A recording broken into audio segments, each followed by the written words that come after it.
Ang sabi nila, ang lahat ng pagsubok na ibinibigay sa buhay ng tao ay may dahilan.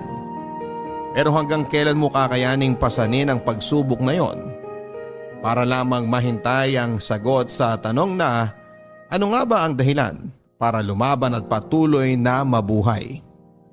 Dear Papa Dudut, isang magandang araw sa lahat ng mga kapuso at kabarangay na nakikinig ngayon sa inyong programa.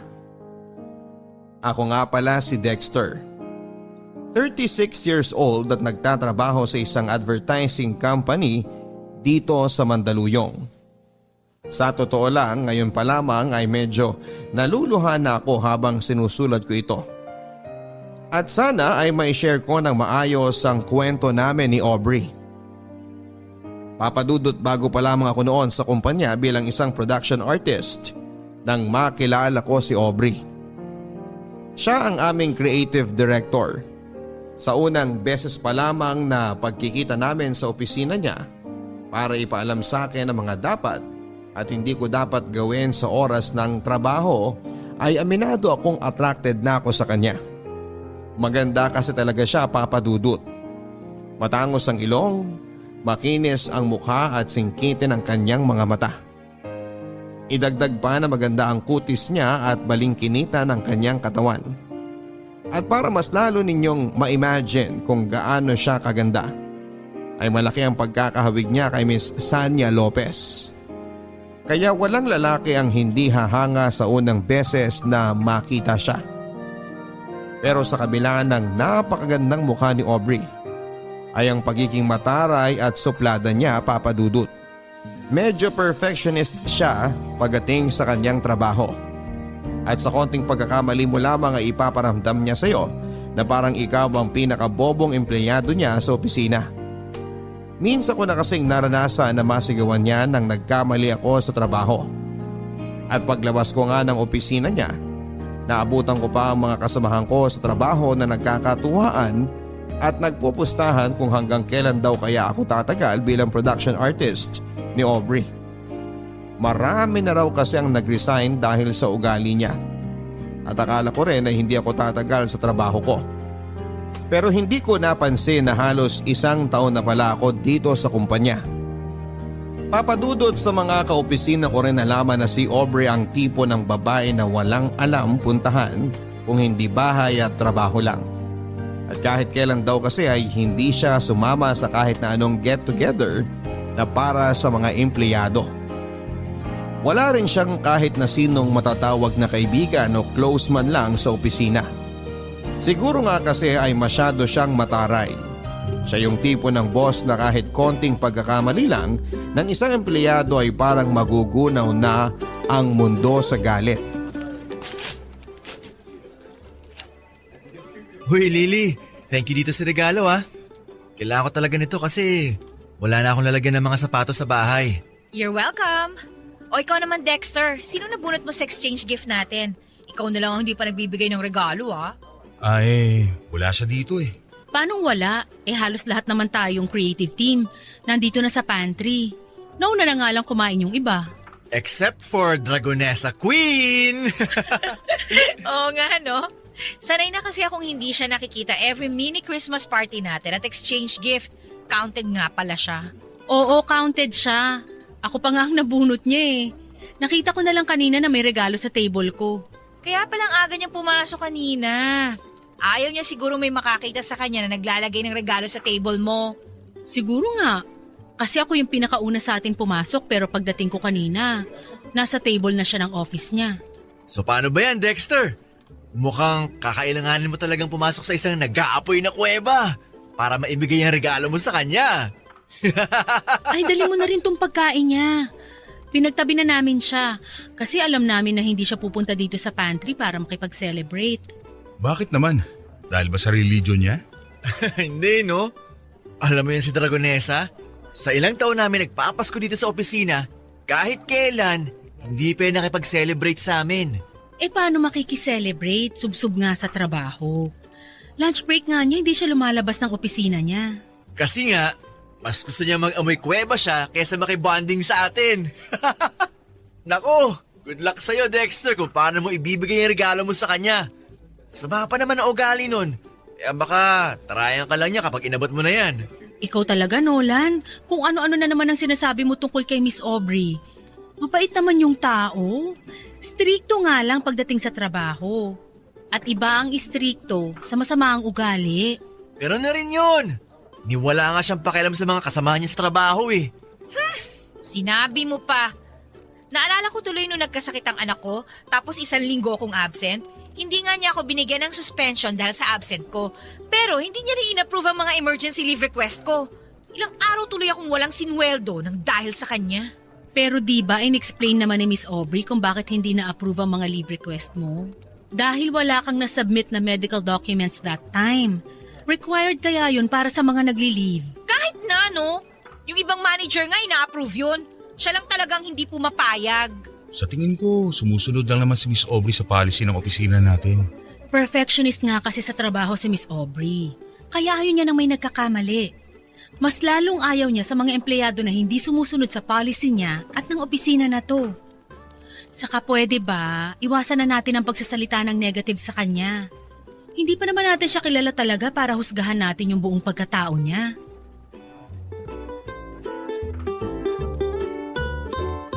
Papadudot, tama naman ang office mate ko na si Lauren sa mga sinabi niya.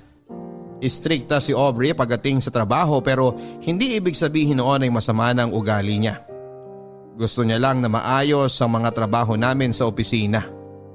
Lahat ng malamig na pakikitungo niya sa amin at kasungitan niya ay ginagawa niya yon para mas ayusin namin ang kanya-kanyang trabaho. Isa pa ay hindi naman talaga namin siya kilala para husgahan sa kung sino talaga siya. Papadudot na tapos ang mini Christmas celebration na walang Aubrey na dumating para makijoin sa amin. Ang sabi ni Lauren ay normal na raw yon. Mas magugulat pa raw sila kapag bigla na lang sumulpot at nakikain si Aubrey. Kagaya ng dati ay nakakulong lamang siya buong maghapon sa opisina niya. Ni hindi ko siya nakitang lumabas para kumuha ng pagkain o inumin. Medyo pinoproblema ko tuloy kung paano ko ibibigay sa kanya ang regalo ko at ang ibinili na pagkain sa akin na para sa kanya. Sa totoo lang, Papadudot, ay natuwa ako ng pangalan niyang nabunot ko para sa exchange gift namin. Kahit noong una ay napapaisip na kagad ako sa kung ano kayang regalo ang ibibigay ko sa kanya at kung paano ko yon iaabot. Pero mas nangibabaw pa rin ang tuwa dahil magkakaroon ako ng dahilan para makausap siya ng hindi related sa trabaho. Sa totoo lang, para kasing ang hirap niya kasing lapitan at kausapin. Lalo na kung hindi trabaho ang pag-uusapan. Kaya naman magkahalong kaba at excitement ang naramdaman ko habang inaabangan ko siyang lumabas ng opisina niya. Kaya lang nang ma-imagine ko na baka tama si Nolan at tarayan niya lang ako kapag binigay ko sa kanya ang regalo, ay nag-decide akong ilagay na lang yon ng palihim sa opisina niya.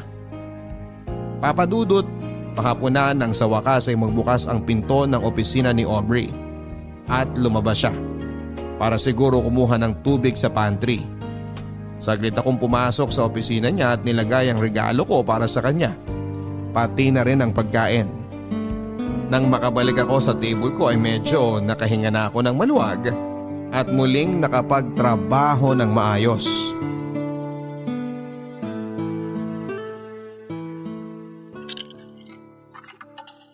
Grabe, ang lamig sa loob. Buti na lang coffee break ko na. Makakuha nga muna ng kape. Si Miss Aubrey ba yung nag-iossi mag-isa dun? Siya nga.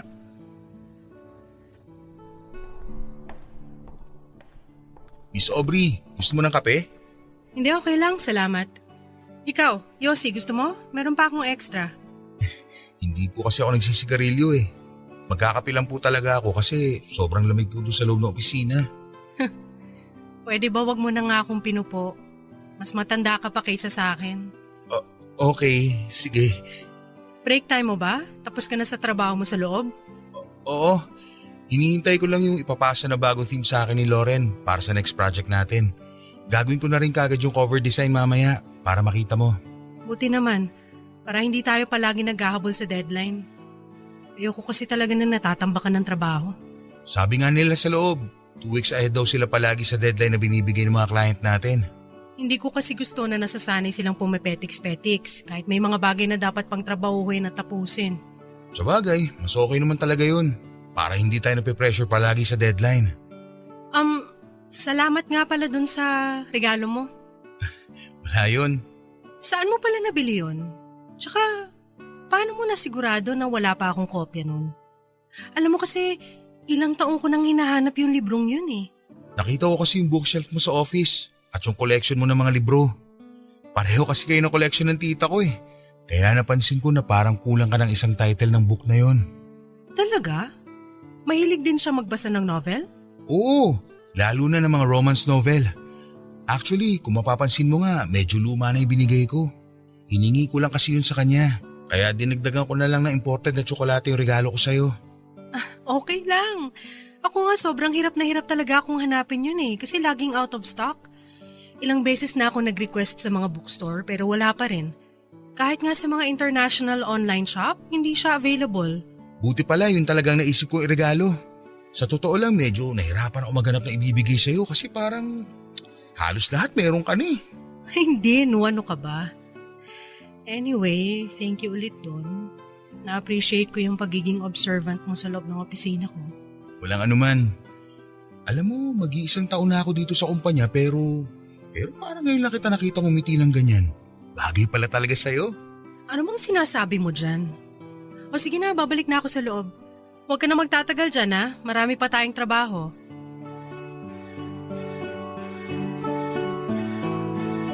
Papadudot, sobrang natuwa talaga ako nang makita kong nagustuhan ni Aubrey ang regalo ko sa kanya. Hindi ko kasi talaga inaasahan yon. Alam ko kasi na may kaya sa buhay si Aubrey, tapos isang lumang libro lang ang ireregalo ko sa kanya. Sinubukan ko rin kasing hanapin yon sa bookstore at online, pero wala na akong makitang kopya. Mabuti na lang talaga at pareho sila ng collection ng tita ko at pumayag si tita na hingin ko ang isang libro niya. Sinamahan ko na lang ng mamahaling tsokolate para naman hindi isipin ni Aubrey na tinipid ko ang regalo ko para sa kanya. Pero alam mo, Papa Dudut, kung ano ang mas hindi ko inaasahang makita ng araw na yon. Yung pagngiti niya habang magkausap kaming dalawa.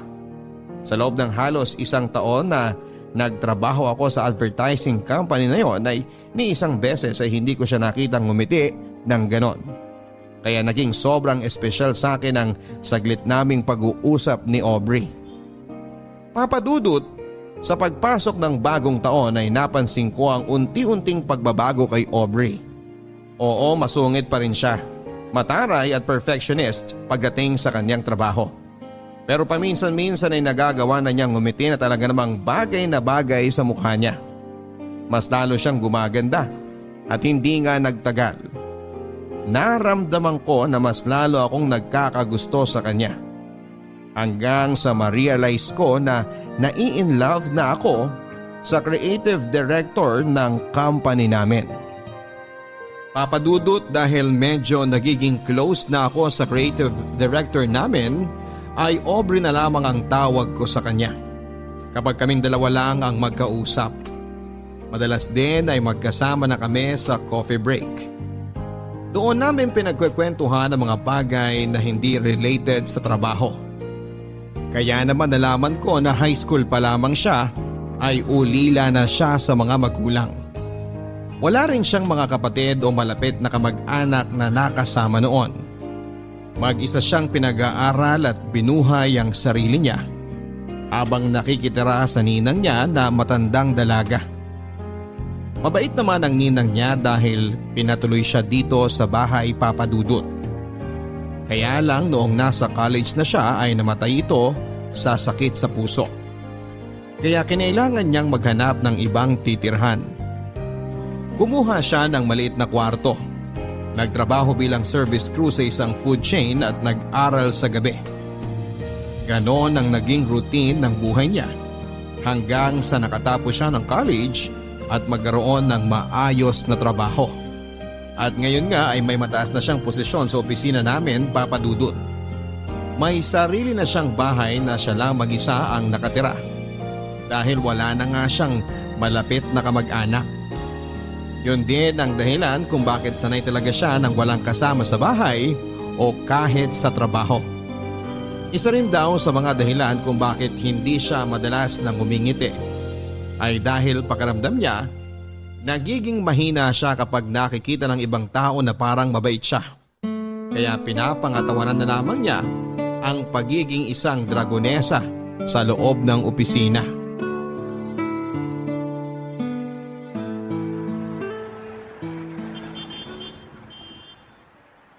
Ano ba yan? Wala pa rin tumitigil na taxi. Mukhang tama nga si Mr. Torres. Sobrang traffic na ngayon. Kaya pala siya nagmamadaling umalis pagkatapos ng dinner meeting natin kanina eh. Okay lang naman na matraffic basta may taxi. Kanina pa tayo dito hanggang ngayon wala pa rin pumapansin sa atin ng mga taxi driver. Ay, sakit na nga ng mga binti at paa ko dahil dito sa sapatos ko eh. Ganito na lang. Isang jeep lang yung bahay ng tita ko mula dito. Gusto mo, magpalipas muna tayo ng oras doon? Actually, reunion kasi namin ngayon. Ako lang yung absent sa aming magpipinsan. Ha? Bakit hindi mo sinabi na may kailangan ka palang puntahan? Sana ako na lang ang nakipag-meet kay Mr. Torres kanina. Okay lang. Ayoko naman na mag-isa ka lang humarap sa kanya kaya nagpumilit na rin ako sumama. Saka, maaga ako nagsabi sa kanila na hindi mo na ako makakapunta. Nandun naman yung parents at kapatid ko eh. Kung ganyan na may mga personal ka na lakad, pwede naman magsabi ka para hindi na kita naabala. Hindi naman kasi ikaw ang dapat nakasama ko ngayon pero nag-extend ka pa ng oras para sa meeting na to. Ay, konti na lang talaga. Ipapasa ko na sa iyo ang korona ng pagiging overtime queen ko sa opisina. Wala pa rin namang tatalo sa'yo. Saka sabi mo nga, di ba? Dapat tinatapos muna ang trabaho bago pumetiks. Pero hindi na nga to parte ng trabaho mo at dapat kanina ka pa nakauwi. Trabaho ko na to tsaka ni Nolan. Bakit kasi ngayon pa siya umabsent kung kailan may meeting kami? If I know may hangover lang siya, how irresponsible. Oh, kumukunot na naman yung noo mo. Tama na nga yan. Pagsasamahin mo pa ang bad trip mo sa kanya at dito sa traffic ngayon. Pero ayun nga. Gusto mo bang sumama muna sa bahay ng tita ko ngayon? Malapit lang yun, promise. Hindi na. Okay lang ako dito. Pumunta ka na doon. Dito na lang ako para maghintay ng taxi. Ano ka ba? Hindi naman kita pwedeng iwan dito na mag-isa. Isang jeep lang ang papunta doon sa kanila, kaya doon na lang tayo magpalipas ng rush hour. Hindi ba nakakahiya? Mababait ang mga pinsan ko. Saka nandun din naman ang parents ko eh. Pati yung makulit kong kapatid, sigurado makakasundo mo yun. Dati pa nga kita kinukwento sa kanila eh. Teka, ano namang kinukwento mo sa kanila tungkol sa akin? Na boss kita. Saka, Saka ano pa? na maganda ka. Sobrang ganda. Ha? Ano yun? Bakit bumubulong ka dyan, Dexter? Wala. Tara na. Punta muna tayo sa tita ko. Tignan mo, walang galaw ng mga sasakyan. Mahihirapan lang talaga tayo kumuha ng taxi ng ganitong oras. Kaya nga mauna ka na lang na umalis. Pumunta ka na dun sa reunion ng family mo. Okay lang ako dito, promise. Tatawagan or iti-text na lang kita kapag nakasakay na ako ng taxi. Aubrey, I insist. Hindi ako alis dito hanggat hindi ka pa nakakasakay. Ayos lang talaga ako. Ito, may taxi na! Taxi! Ano ba yan? May laman pala. Ano? Hindi pa rin ba magbabagong isip mo? Ikaw din. Baka gabihin tayo dito. Ayaw na ayaw mo pa namang nasasayang ang oras mo. Kasi naman. Ay. Nahihiya lang talaga ako eh. Huwag kang mag-alala.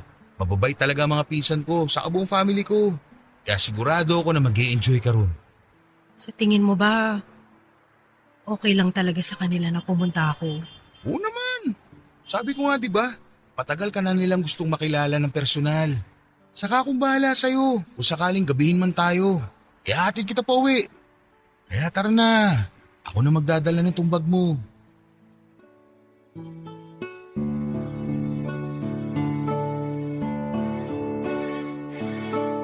Papadudot na convince ko si Aubrey na sumama sa family reunion sa bahay ni na tita. Noong una ay medyo tahimik pa siya at suplada nang makilala niya ang pamilya at ibang kamag-anak ko. Siguro nga kasi hindi naman siya talaga sanay na makihalubilo sa maraming tao.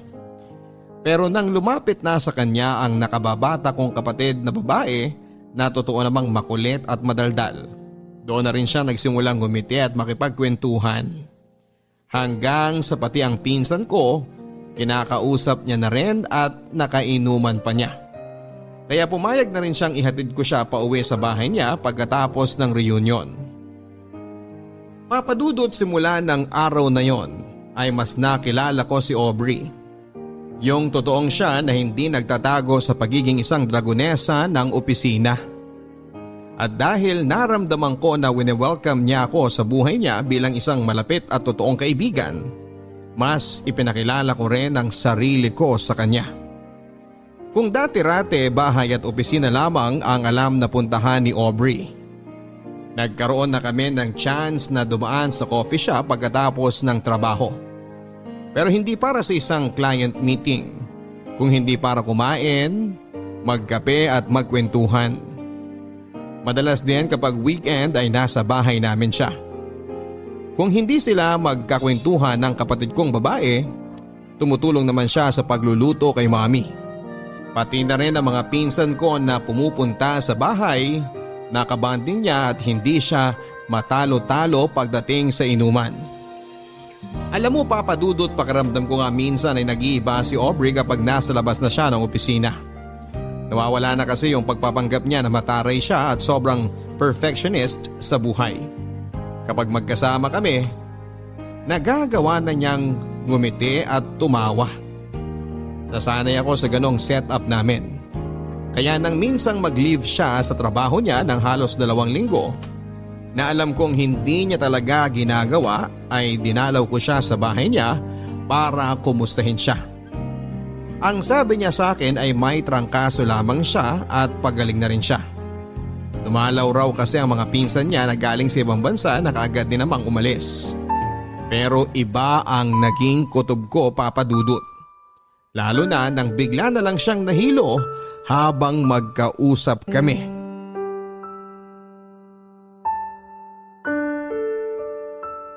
May hindi ka ba sinasabi sa akin, Aubrey? Siyempre wala. Ano namang itatago ko sa'yo? Ilang linggo ka nang wala sa opisina. Akala ko nga may trangkaso ka o sadyang masama lang ang pakiramdam mo. Kaya hindi mo nasasagot ang mga tawag ko. Sinabi ko naman na kanina ang dahilan, di ba? Nagkaroon ako ng bisita dito, umuwi yung mga pinsan ko, at bigla akong tinrangkaso pagkatapos nilang umalis. Ilang beses ko bang kailangan ulitin sa'yo yun? Pero sinabi mo rin sa akin noon na halos wala ka ng kamag-anak na malapit sa'yo. Wala ka nang nakakausap sa kanila. Bakit biglang may mga pinsan ka na darating tapos magagawa pang makitulog dito sa inyo? Hindi ba talaga pwede mangyari yon? Wala ba talagang tao na pwede maging concern sa akin at gusto ako makasama? Hindi naman sa ganun. Kasi kung may totoong tao nag-aalala sa'yo, ako yun. Magtapat ka nga sa akin. May sakit ka ba? Ano bang sinasabi mo? Pwede ba? Itigil na nga natin to pag-uusap na to. Wala akong sakit at wala akong tinatago sa'yo. Bakit ba kasi ang dami mong tanong? Concerned lang ako. Kasi syempre kaibigan mo na ako. Kaya nag-aalala ako sa'yo. Pero wala nga kasi akong tinatago. At wala rin akong dapat sabihin sa'yo. Tsaka sino ka ba? Sino ka ba sa buhay ko para mag-usisa ng kung ano-ano sa akin? Alam kong nasanay ka ng mag-isa. Walang sinasabi ng problema mo o nararamdaman mo. Pero inuulit ko, kaibigan mo ako. Alam mong handa ako makinig kahit ano pa yan. Umuwi ka na lang kaya. Kung ano-anong iniisip at napapansin mo eh. Dahil sigurado ako na may dapat akong malaman. Aubrey, ano ba? Pati ba naman sa akin magtatago ka pa? May ovarian cancer ako. At alam ko na may taning na ang buhay ko. Okay na ba? Masaya ka na sa nalaman mo? Pwede ka na bang umalis? Kailan pa? Bakit mo lang sinasabi sa akin to? Dahil hindi naman kailangan. Kaya ko to mag-isa eh. Sanay naman ako na mag-isa eh. Pero pwede mo namang hindi kayanin mag-isa. Kaya nga nandito ako eh. Kasi gusto kong iparamdam sa'yo na hindi lahat ng tao iniiwan ka. meron pa rin nag-aalala at totoong nagmamalasakit sa'yo. Na hindi ko nga kailangan! Hindi ko kayo kailangan! Wala akong kailangan at kaya kong sarili ko kasi doon naman ako sanay! Bakit ba kasi ang kulit-kulit mo? Kaya ko nga eh! Kaya ko mag-isa!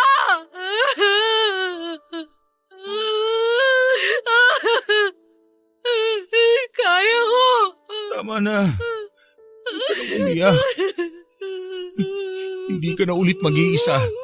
Sasamahan kita. I'm sorry. Ang totoo, nung araw na nalaman kong may cancer ako, gusto talaga kita tawagan nun.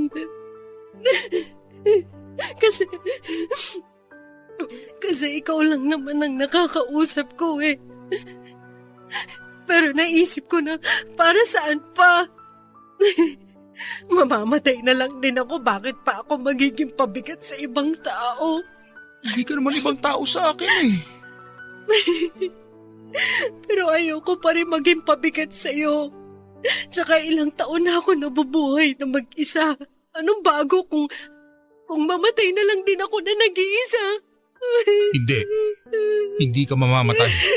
At hindi ka na rin mag-iisa. Sasamahan kita. Sasamahan ka ng pamilya ko. Lalaban tayo.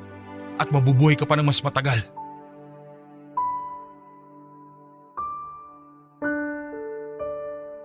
Sobra akong nasaktan nang malaman ko ang tungkol sa stage 2 ovarian cancer ni Aubrey Papadudut. Alam ko namang wala namang kaming relasyon ni Aubrey. Pero sobrang espesyal niya na kasi para sa akin. Siguro sa iba lalo na sa mga kaopisina ko ay para siyang isang dragon na palaging nag-aapoy sa galit. Pero para sa akin kasi ay hindi nila nakita kung paano umamo at maging malambing ang isang dragon. Sa kabila ng pagiging perfectionist niyang boss ay may tinatago siyang kabaitan na hindi niya ipinapakita sa lahat. Madalas siyang nagpapabili ng pagkain na para sa mga kaopisina ko kahit na hindi siya nakikihalubilo o kumakain na kasama namin. Nagpapaabot din siya ng cake o regalo sa kung sino man ang may birthday. At kahit na hindi ko siya kadugo ay tinuring niya na halos na totoong magulang sina mami at daddy. Pati na rin ang kapatid ko na sobrang sabik na magkaroon ng ate. Naging parte siya ng pamilya ko hindi lang dahil sa tinanggap niya kami, kung hindi dahil kami mismo ang may gusto na maging parte siya ng pamilya namin. Kaya nang nalaman ko ang tungkol sa sakit niya, gustong gusto ko nang humagulhol pero pinilit kong pigilan. Dahil ayokong panghinaan siya lalo ng loob. Ako lang kasi ang pwede niyang kapitan at kuhanan ng lakas. Kaya kailangan kong magpakatatag sa harap niya. Kahit ako man ay pinanghihinaan na kaagad. Ang naisip ko kasi noon ay bakit si Aubrey pa. Hindi naman sa hinihiling ko na sana ibang tao na lamang ang magkasakit pero napakabata pa kasi niya para danasin ang ganong klase ng hirap ng nag-iisa. Papadudot kagaya ng pinangako ko kay Aubrey ay hindi ko na ulit siya iniwanang nag-iisa. Hindi ko sinabi sa opisina ang tungkol sa totoong dahilan ng pagpa-file niya ng extension para sa leave niya. Pero alam ko naman na hindi magtatagal ay malalaman nila ang tungkol sa sakit ni Aubrey. Ayaw din kasi ni Aubrey nang kinakaawaan siya ng ibang tao. Mas gusto pa nga niya yung may ines na nararamdaman sa kanya. Nasanay na rin kasi siya sa ganon. Nag-iisa, walang kaibigan, pamilya o karamay. Kaya gusto niyang ipakita sa ibang tao na matigas siya at kaya niyang mag-isa. Kahit ang katotohanan ay hinang-hina na siya at kailangan na niya ng kasama. Papadudot, mula nga ng araw na nalaman ko ang tungkol sa sakit niya, ay madalas na akong pumupunta sa bahay niya. Palagi niya rin akong kasama sa mga check-up hanggang sa therapy niya. Nung una ay palagi niyang sinasabi na kaya niya at hindi niya kailangan ng tulong ko o ng kahit na sino. Pero syempre hindi ako papayag sa pagkakataon na ito na kayanin pa niyang mag-isa. Gusto kong iparamdam sa kanya na may kaibigan na siya sa katauhan ko at pamilya na rin niya ang pamilya ko. Hindi ko alam kung gaano ko pa siya katagal na makakasama at ayokong isipin na malapit nang magwakas ang buhay niya. Naniniwala at nananalig pa rin ako na gagaling si Aubrey. Mabuti siyang tao at hindi niya deserve ang ganitong klase ng sakit o sitwasyon para sa sarili niya.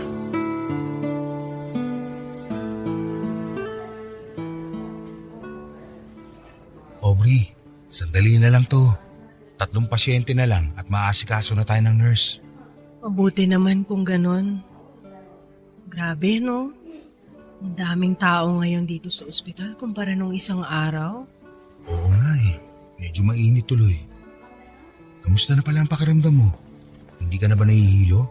Mas okay na ako ngayon kaysa kanina bago tayo umalis ng bahay. Na halos hindi na ako makatayo. Mabuti naman, pero huwag ka mag-alala. Kapag naasikaso na tayo ng nurse, makakakuha na tayo ng kwarto mo dito sa ospital. Ako na lang ang babalik sa bahay mo mamayang hapon para kunin ang iba mo pang gamit. Pwede naman kasing sa bahay na lang ako eh. Aubrey, kapag nag-start na ang therapy mo, hindi naman pwedeng napapagod ka sa biyahe. Kaya ayos na rin to. Hindi naman ako napapagod. Hindi ko lang talaga maiwasan ng mahilo paminsan-minsan. Ang totoo nga niyan, ikaw ang iniisip ko. Bakit naman ako? Lakas-lakas ko. Kasi sinasamahan mo pa ako dito sa ospital bago ka pumasok sa opisina. Lagi ka na lang tuloy nag-half day tapos wala ka na halos matinong tulog at pahinga. Mas malalim na nga yung eye bags mo kaysa sa akin, no? Wala yun. Alam mo namang sanay ako sa puyatan. Dati kaya akong call center agent. Kaya kung puyat at pagod lang din, kayang-kaya ko yun. Saka nakalive naman ako ngayon. Ayun na nga eh. Naubos na ang leave credits mo nang dahil sa akin. At least nagamit ko, di ba? Alam mo namang hindi ako pala bakasyon. Kaya kung hindi ko gagamitin yun sa pagsama-sama sa'yo, malamang itulog ko lang yun. Baka nga pala pumunta si Mami mamaya para may kasama ka kapag umalis na ako para kunin ang ibang gamit mo sa bahay. Isa pa yan. Sa totoo lang, nahihiya na rin ako sa family mo. Pati sila naaabala ng dahil sa akin. Yung pagluluto ng mami mo ng mga pagkain na pwede ko lang kainin, tsaka yung pagdalo ng kapatid mo sa bahay para masamahan ako kapag nasa opisina ka. Lahat tuloy sila apektado ng sakit ko na to. Ayan ka na naman eh. Sabi ko naman sa'yo, di ba? Si Mami nagsuggest na ipagluto ka ng mga kakainin mo. Saka yung kapatid ko, enjoy na enjoy siya lagi makipagkwentuhan sa'yo. Siya pa nga nag-aalala na baka napapagod ka na raw sa kadaldalan niya eh. Kaya huwag ka na mag-isip ng kung ano-ano, okay? Ito kasi talaga yung ayoko eh. Minsan na nga lang ako mapalapit sa ibang tao.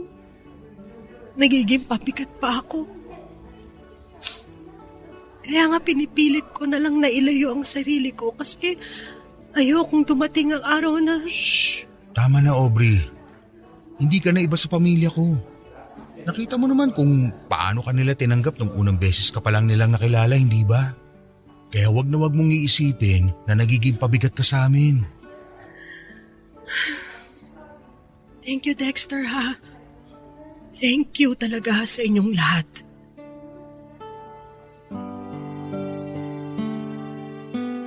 Papadudot dahil nga sa naubos na ang leave credits ko sa opisina, ay madalas nang hindi nababayaran ang mga araw na hindi ako pumapasok.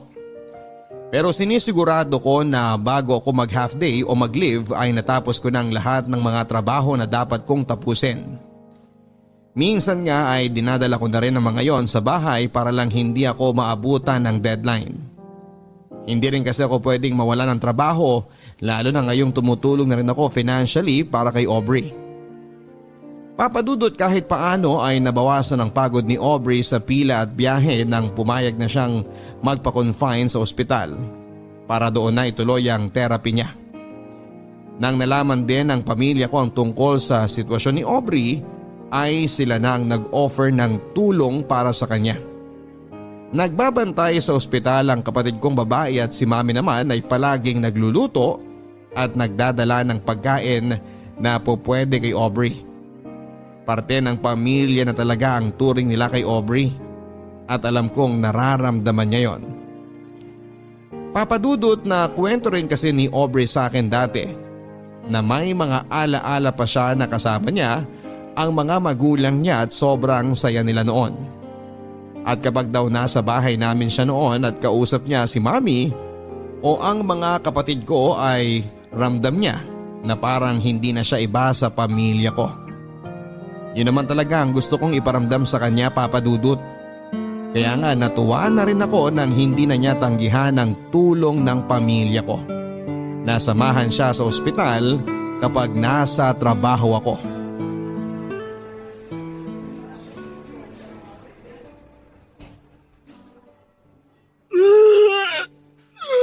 Sige, ilabas mo lang lahat yan. Pagkatapos, gagaan na ulit ang pakiramdam mo.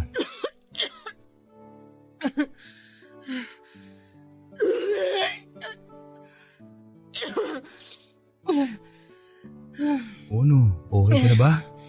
Okay na bang pakiramdam mo? Medyo okay na. Sandali lang ha. Lilinisin ko lang to.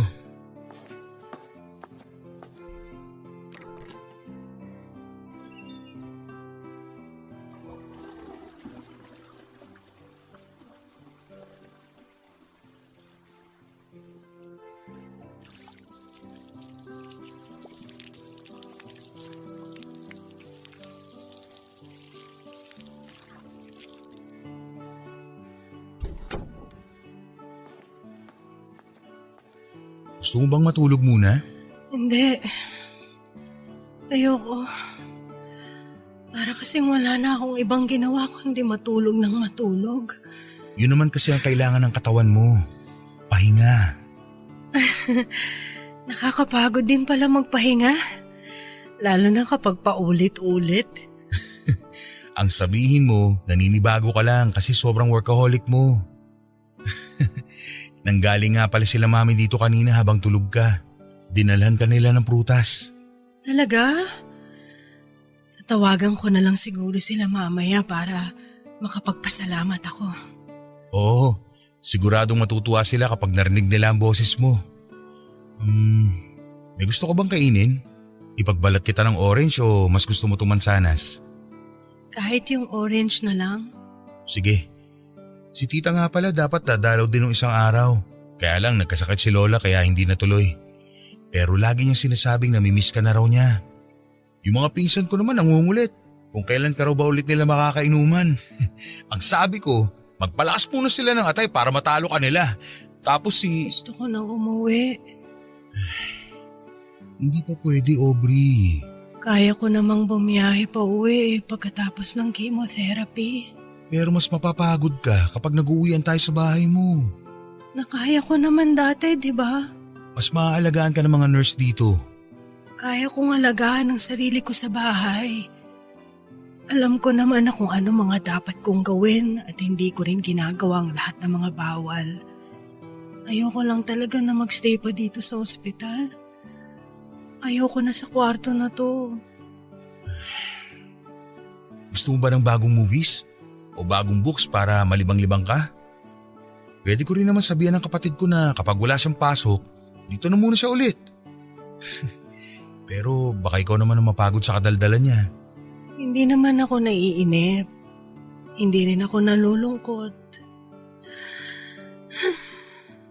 Pakiramdam ko lang talaga. Kung magtatagal pa ako dito sa kwarto, lalo akong manghihina. Ilang session na lang naman tayo dito. Tapos makakauwi na tayo. Please, Dexter. Gusto ko na talagang umuwi. Ayoko na dito. Ayoko na ng amoy ospital, ng pagkain nila. na maramdaman na may sakit ako. Pero Aubrey, Sa bahay kasi kahit paano nakakakilos pa ako ng normal. Nararamdaman ko na wala akong nilalabanan na sakit. Kakayanin ko. Basta umuwi na tayo. Gusto ko nang umuwi. Ayoko na dito sa ospital. Ayoko nang maramdaman ng paulit-ulit na may sakit ako.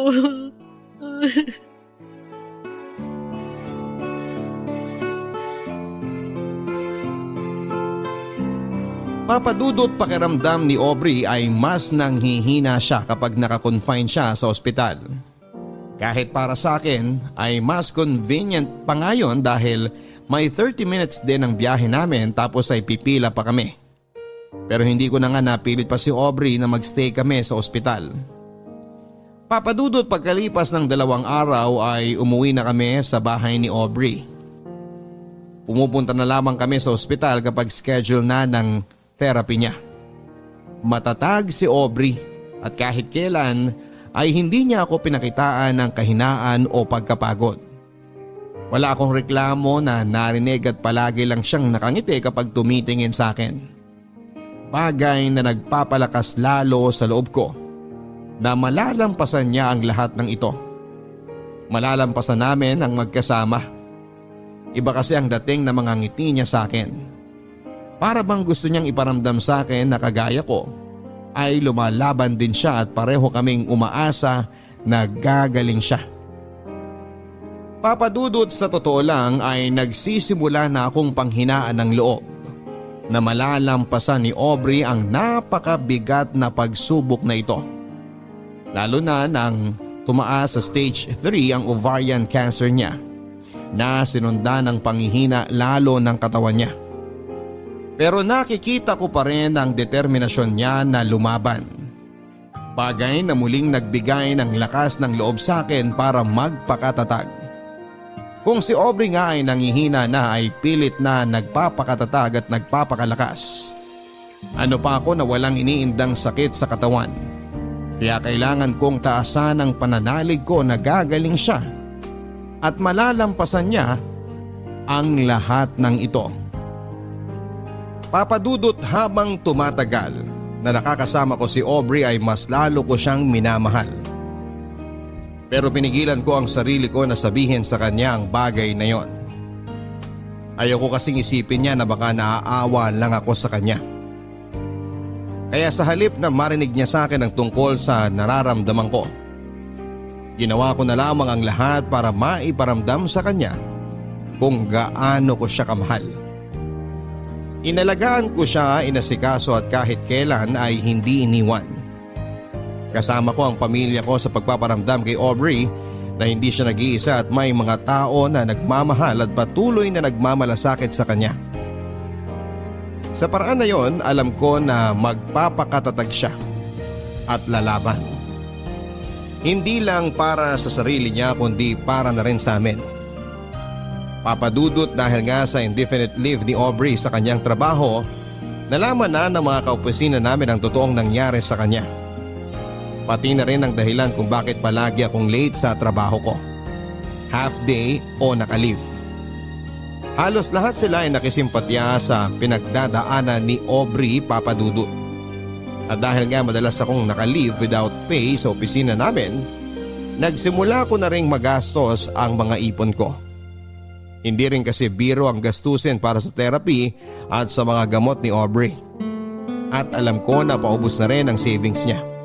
Kaya hanggang kaya ko ay tutulungan ko siya sa kahit na anong paraan na nalalaman ko. Uuwi ka uli ng maaga, Dexter? oo, pero natapos ko naman na yung mga design na pinapagawa mo sa akin. Paano mo hindi matatapos madaling araw pa lang yata nandito ka na sa opisina? Yung totoo, natutulog ka pa ba? Oo naman no. We, hindi nga pare. Oo nga, sa biyahe. Grabe siya! Sa biyahe talaga? Ang sakit kaya sa ulo matulog sa loob ng taxi o kaya sa jeep, no? Naku, sinabi mo pa. Pero yung totoo, Dexter, bakit mo ginagawa yan? Ang alin? Ang lahat ng yan para kay Miss Aubrey. Uy, Dexter, mag-on na ba kayo? Hindi. Magkaibigan lang kami. Wala na kasi siyang ibang pamilya o kamag-anak dito eh. Kaya walang ibang mag-aasikaso sa kanya kung hindi ako na lang. Buti na lang talaga kahit papano nandyan ka. Alam ko namang mabait si Miss Aubrey. May pagkamataray lang talaga. Saka ayaw niya lang talaga ng may nagkakamali sa trabaho lalo na kapag nagiging cause of delay. Totoo yun. Mabait talaga siya. Nasanay lang talaga siya mag-isa at hindi nakikihalubilo sa mga tao. Ay, medyo nagigilty nga ako eh. Ang dami ko kasi naging kapalpakan sa trabaho. Pakiramdam ko tuloy, masyado ko siya ini-stress nung nandito pa siya sa opisina. Mabait naman kasi talaga si Miss Aubrey. Sadyang mahigpit lang siya pero may pakialam siya sa mga empleyado niya. Madalas kaya siyang nagbibigay ng mga regalo kahit hindi natin siya binibigyan ng kahit na ano. At nagpapakain kapag may okasyon kahit hindi siya lumalabas ng opisina niya. Alam mo, naisip ko rin yan. Hindi niya talaga deserve yung mga nangyayari sa kanya ngayon. Ay. Uy, oo nga pala, Nolan. Dala mo ba yung pinagbentahan ng unang batch ng t-shirt tsaka keychain? Oo, sandali lang. Nandito sa drawer ko.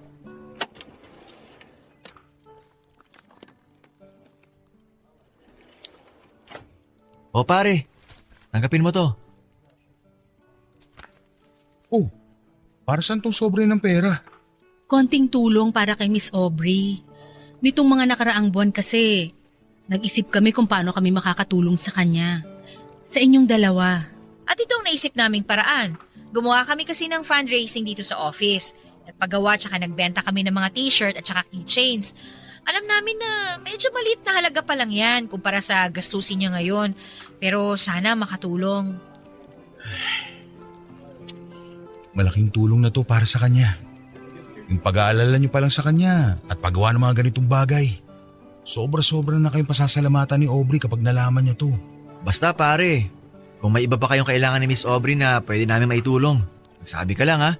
Palaging kasama si Miss Aubrey sa mga dasal namin. Naniniwala kami na malalampasan niya ang lahat ng to. Salamat talaga sa inyo ah. Sobrang laking tulong nitong ginagawa niyo para sa kanya. Para lalong mapalakas ang loob niya. Huwag kayong mag-alala. Makakarating ang lahat ng tulong at mensahe niyo para kay Aubrey. Papadudot, hindi ko inaasahan ang ginawang pag-abot ng tulong ng mga kaopisina ko kay Aubrey. Alam ko naman na nagiging usap-usapan na si Aubrey sa trabaho dahil sa sakit niya. Pero hindi ko alam na gumawa na pala sila ng paraan para makatulong. Akala ko kasi ay wala talaga silang pakialam kay Aubrey. Dahil sa paniniwala nga ng mga ito na masama ang ugali niya. Pero heto sila at nagkaisa na gumawa ng fundraising para makapagbigay ng financial support. Papadudot nang sabihin ko kay Aubrey ang tungkol sa tulong na inabot ng mga kaopisina namin at patuloy na pagbebenta ng mga ito ng t-shirt at keychain para makalikom pa ng pera ay hindi na niya napigilan ang sarili niya na maiyak.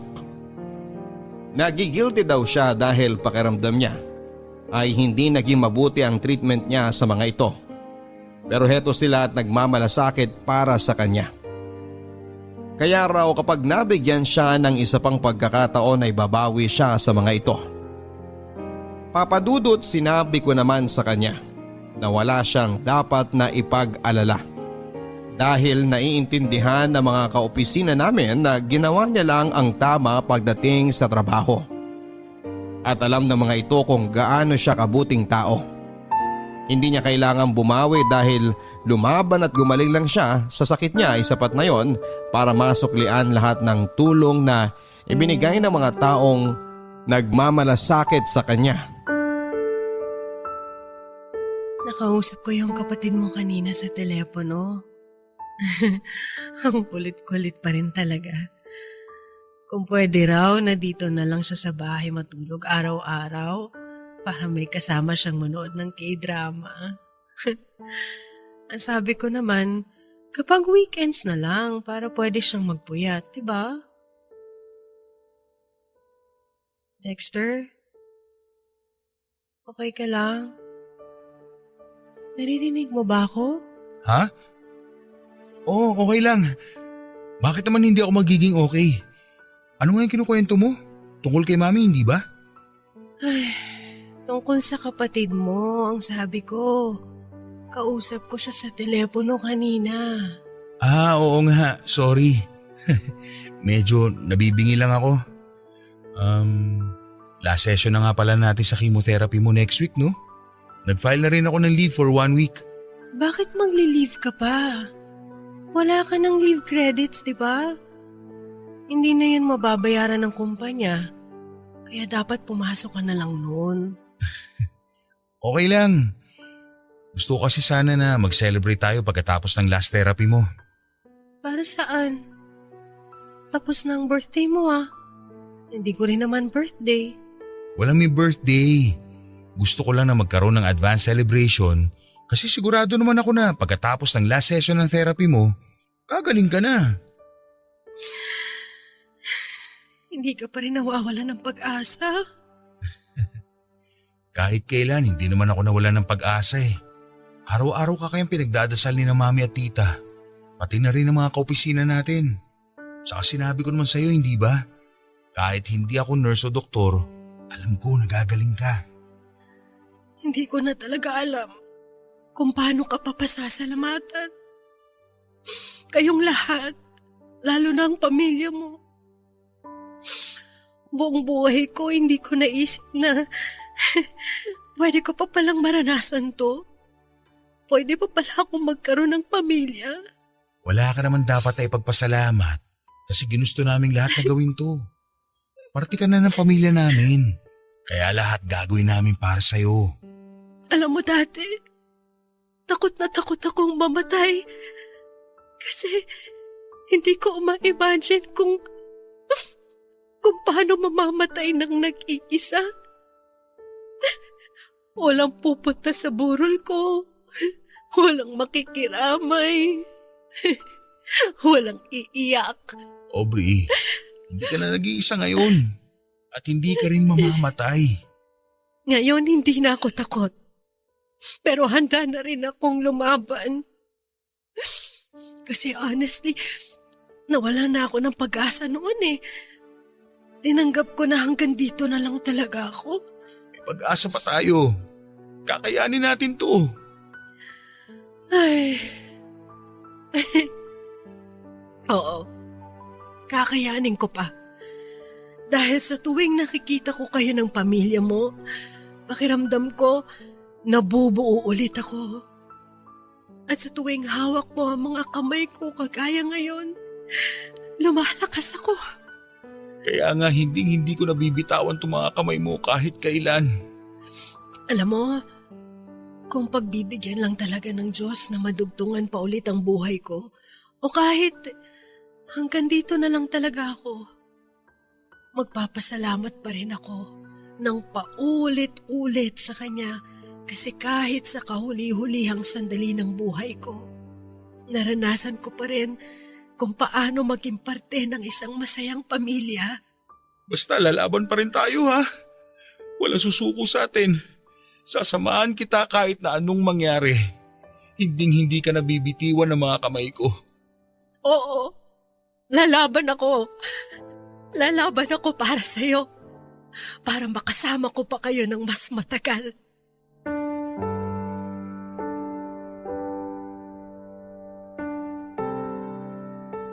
Papadudot umaasa ako na pagkatapos ng last session ng chemo at radiation therapy ni Aubrey ay unti-unti nang babalik ang lahat sa normal. Kaya masaya kaming nag-celebrate noon kasama ang pamilya ko, ilang mga kaibigan at kaopisina namin. Pero nang makalipas ang isang buwan ay muli kaming nagpabalik-balik sa ospital. Akala ko talaga papadudot ay tuluyan na siyang mawawala sa akin nang hindi ko man lang nasasabi sa kanya ang totoong nararamdaman ko. Dahil sobrang nanghina talaga ang katawan niya. Pero sa kabila noon ay nakitaan ko siya ng katatagan ng loob na lumaban para mabuhay. Paulit-ulit kaming nagdasal ng pamilya ko at mga kaopisina para sa kanya. Papa Dudut, hindi ako naniniwala na merong mahina at malakas sa Diyos. Mas naniniwala ako na lahat tayo ay may kanya-kanyang oras kung kailan tayo aalis sa mundong ito. At noong panahon na yon, malaki ang pasasalamat ko dahil hindi pa oras ni Aubrey para iwanan ako at ang mga taong nagmamahal sa kanya. Dahil pagkatapos ng halos 3 buwan na pagkakakonfine ni Aubrey sa ospital, ay unti-unting nanumbalik ang lakas niya. Hanggang sa ma-discharge na siya sa ospital at tinuloy na lamang ang pagpapalakas niya sa bahay. Papa Dudut, sobrang laki ng pasasalamat ko sa lahat ng mga taong tumulong kay Aubrey at nagdasal para malampasan niya ang pagsubok na ito. Pero mas nagpapasalamat ako sa Diyos para sa pagbibigay ng panahon para makasama ko pa si Aubrey ng mas matagal. Kaya hindi ko na sinayang ang pagkakataon na ito at sinabi ko na sa kanya kung gaano ko siya kamahal. Ang nakakatuwa doon, Papa Dudut, ay sinagot niya rin kagad ako. Hindi dahil sa pag-aalaga na ginawa ko sa kanya, kung hindi dahil sa sign na matagal na niyang hinihingi noon. Ang libro na matagal na pala niyang hinahanap-hanap sa iba't ibang bookstore at online shop ay ginawa niya palang sign para mahanap din ang lalaking habang buhay niyang mamahalin. Ang sabi niya, kung sino raw ang lalaki makapagbibigay ng libro na yon, ay ang lalaking mamahalin niya ng buong puso. At ako yon, Papa Dudut. Ako ang lalaking dumating sa buhay niya para ibigay ang libro na yon. At ito pa rin ang sign na matagal na niyang hinihintay. Papa Dudut, ngayon nga ay 2 taon na kaming kasal ni Aubrey. Wala pang anak pero masaya kaming mag-asawa. 2 taon na rin siyang isang cancer survivor. Pero hanggang ngayon ay sariwang-sariwa pa rin para sa akin ang mga pagsubok na pinagdaanan niya kasama ako. Sobrang nahirapan man siya noon pero alam ko na may dahilan kung bakit namin yon naranasan. At isa na siguro sa mga dahilan na yon ay para maisulat ko ang kwento naming dalawa sa inyong programa. Papa Dudut, dito ko na po tinatapos ang sulat na ito at sana kahit papaano ay nabigyan ni Aubrey ng inspirasyon na magpatuloy na maging matatag ang lahat ng mga taong nakikipaglaban sa sakit na cancer. Huwag tayong mawawala ng pag-asa at pananalig sa Diyos. Dahil hindi niya tayo bibigyan ng pagsubok na alam niyang hindi natin kakayanin. Maraming salamat sa pagpili at pagbasa ng sulat ko, Papa Dudut.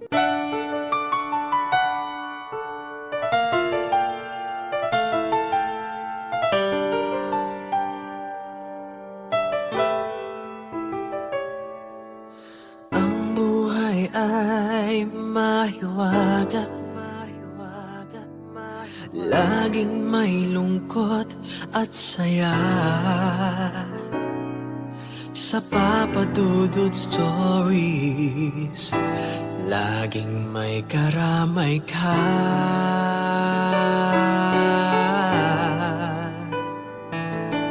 Mga problemang kay bigat,